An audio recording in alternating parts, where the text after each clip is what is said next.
அனைவருக்கும் வணக்கம்.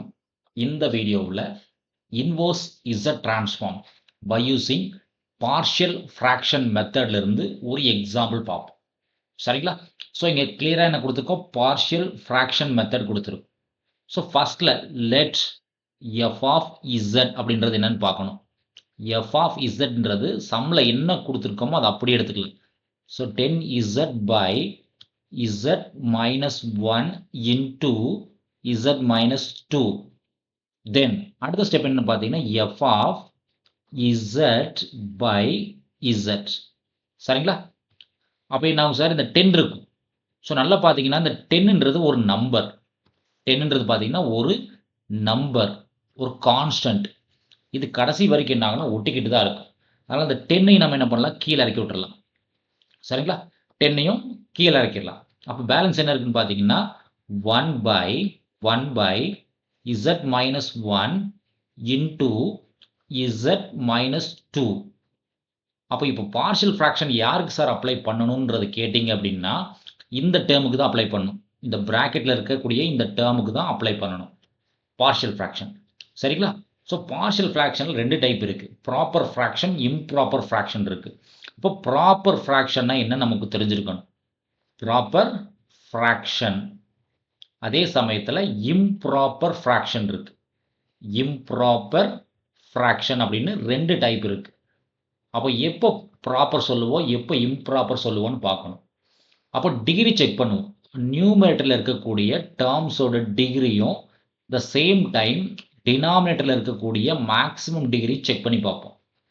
ஸோ நியூமரேட்டரி கம்மியாக இருக்கணும், டினாமினேட்டர் அதிகமாக இருக்கணும். சரிங்களா? நியூமரேட்டர் குறைவாக இருந்து டினாமினேட்டர் அதிகமாக இருந்துச்சுன்னா இது ப்ராப்பர் ஃப்ராக்ஷன் சொல்லுவோம்.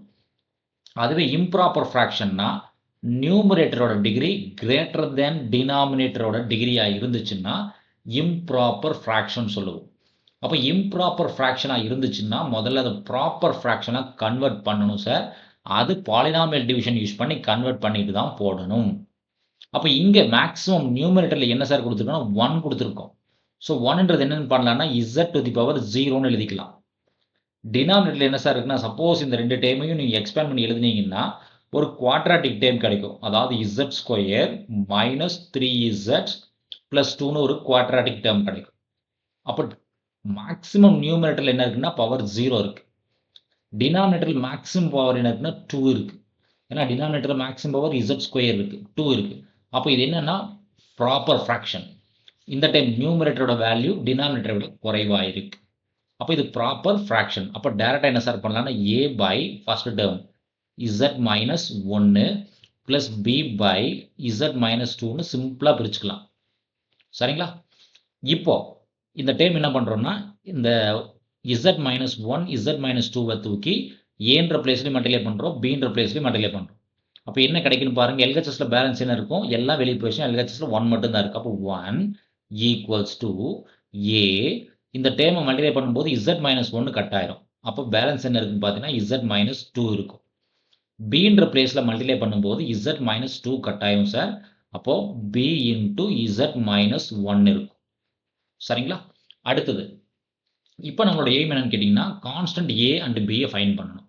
இப்போ அந்த constant a and b find பண்ணுறதுக்கு put z equals to first opposite simple என்ன சார் இருக்குன்னு பார்த்தீங்கன்னா -2 இருக்குது. அப்போ +2 போட்டுக்கலாம். அதே சமயத்தில் புட் அனதர் ஆப்போசிட் சிம்பிள் இசட்டுக்கு என்ன சார் போடலான்னு கேட்டிங்கன்னா +1 போட்டுக்கலாம். அப்போ இங்கே -2 இருக்குது, அதனால் +2 போட்டிருக்கேன். இங்கே -1 இருக்குது, அதனால் +1 போட்டுக்கிறேன். அப்போ இசட்டுக்கு +2 போட்டிங்கன்னா என்ன ஆகுன்னு பாருங்கள் sir. 1 equals to a into 2 - 2 0 ஆயிரும். ப்ளஸ் b இன்ட்டு இசட்டுக்கு பதிலாக 2 - 1 போடுறோம். அப்போ LHSல 1 தான் இருக்குது. a இன்ட்டு 0னா 0 தான். 2ல் 1 போச்சுன்னா 1 தான் இருக்கும். அப்போ b இன்ட்டு 1 இருக்கும். அப்போ bயோட வேல்யூ என்ன சார்னா 1. சரிங்களா? இப்போ இசட்டுக்கு 1 போட்டு பாருங்கள் சார். LHSல z கிடையாது. 1 equals to a into 1 minus 2 plus b into 1 - 1 0 ஆயிரும். சரிங்களா சார்? இப்போ 1 ஈக்குவல்ஸ் டு a இன்ட்டு -1 கிடைக்கும். இல்லைனா மாற்றி எழுதுனா என்ன சார் கிடைக்குன்னு பார்த்தீங்கன்னா a ஈக்குவல்ஸ் டு -1 கிடைக்கும். a equals to -1. சரிங்களா? இப்போ ab கண்டுபிடிச்சிட்டோம். இந்த abன்ற டைம் எங்கே சார் போடுறதுன்னு கேட்டிங்க அப்படின்னா இந்த டேர்ம் இது ஈக்குவேஷன் நம்பர் 1ன்னு கூட நம்ம அஷ்யூம் பண்ணிக்கலாம். ஈக்குவேஷன் நம்பர் 1ன்னு கூட நம்மளோட கன்வீனியன்ட்டுக்கு அஷ்யூம் பண்ணிக்கலாம். அப்போ 1ல சப்ஸ்டிட்யூட் பண்ணுங்க சார் என்ன கிடைக்குதுன்னு பாருங்க. ஸோ 1 பிகம்ஸ் 1 நான் மாற்றி எழுதுறேன். அப்போ என்ன சார் 1ல இருக்கு f of z by 10z equals to a. ஏக்கான வேல்யூ என்ன sir -1. So -1 by z minus 1 plus b யோட வேல்யூ என்ன sir 1 divided by z minus 2. சரிங்களா? இப்போ ஏக்கு பிக்கு வேல்யூ சப்ஸ்டிட் பண்ணிட்டோம். இப்போ என்ன சார் பண்ணுறதுன்னு கேட்டிங்கன்னா இந்த 10z மாற்றி இடத்த மாற்றி எழுதுங்க. இந்த 10z தூக்கி ரெண்டு சைடில் மல்டிப்ளை பண்ணுங்க. அப்போ f of z மட்டும் தான் சார் நம்ம கையில் இருக்கும். f of z என்ன சார் ஆகுனா இந்த -1ன்றது கான்ஸ்டன்ட். இப்போ -1 கூட 10 சேர்ந்துக்கும். அப்போ z மேலே போய் z by z minus 1ன்னு போட்டுக்கலாம். சரிங்களா? 10 கூட -1 மல்டிப்ளை பண்ணிட்டு அப்போ z இருக்கு. ப்ளஸ் இங்கே மல்டிப்ளை பண்ணும்போது 10 இருக்கும். 10 கூட 1 போட்டிங்கன்னா 10 தான். அப்போ z மட்டும் மேலே இருக்கும். z by z minus 2ன்னு எழுதிக்கலாம். சரிங்களா சார்?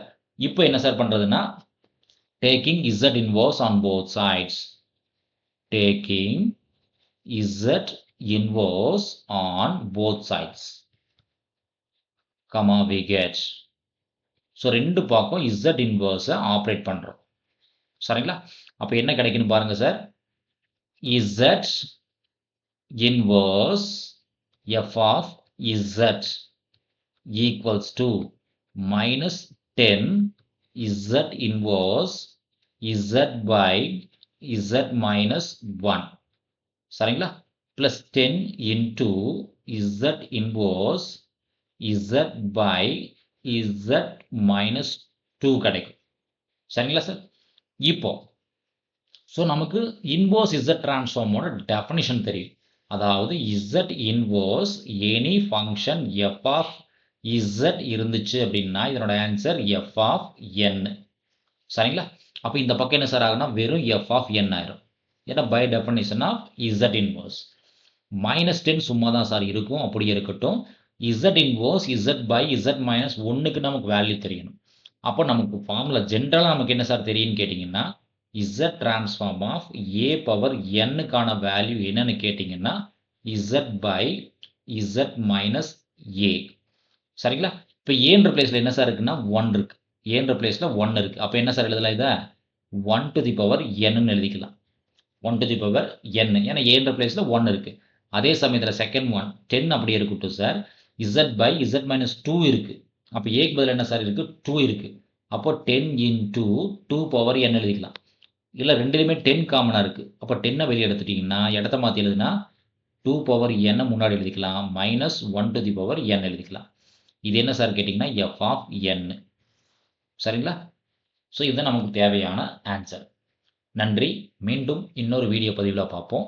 இந்த வீடியோ நம்ம கிளாஸ் இருக்கக்கூடிய இந்த மெத்தட் உங்களுக்கு பிடிச்சிருந்துச்சுன்னா மறக்காமல் நம்ம வீடியோவை லைக் பண்ணுங்கள், உங்கள் ஃப்ரெண்ட்ஸ்களுக்கு ஷேர் பண்ணுங்கள். நம்ம சேனலை சப்ஸ்கிரைப் பண்ணலன்னா மறக்காமல் சப்ஸ்கிரைப் பண்ணுங்கள். இந்த வீடியோக்கான பிடிஎஃப் லிங்க்கில் டெஸ்கிரிப்ஷனில் கொடுத்துருக்கேன். டவுன்லோட் பண்ணி யூட்டிலைஸ் பண்ணிக்கங்க. மீண்டும் இன்னொரு வீடியோவில் பார்ப்போம். நன்றி.